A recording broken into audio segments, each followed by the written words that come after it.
How to delete Instagram story comments.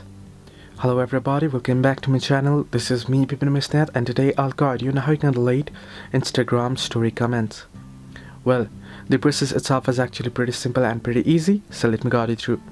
In order to delete Instagram story comments, all you have to do is simply go ahead and open up Instagram. Once you have done so, simply tap on your story. If you have uploaded any story, you should be able to see your story option at the top left corner of the screen. Tap on your story and open up your story.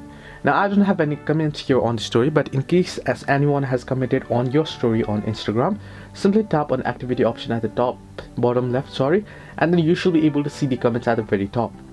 Like you can see here, like and three dots option beside the profile, you'll find the comment, and beside it you'll find three dot option. Simply tap on three dot option on the comment and you'll get the option to delete or remove the comment. So this is how you can easily delete or remove the comment on story on Instagram. Hope this video helped you. Do like and subscribe, and do not forget to leave a comment down below if you have any further issues.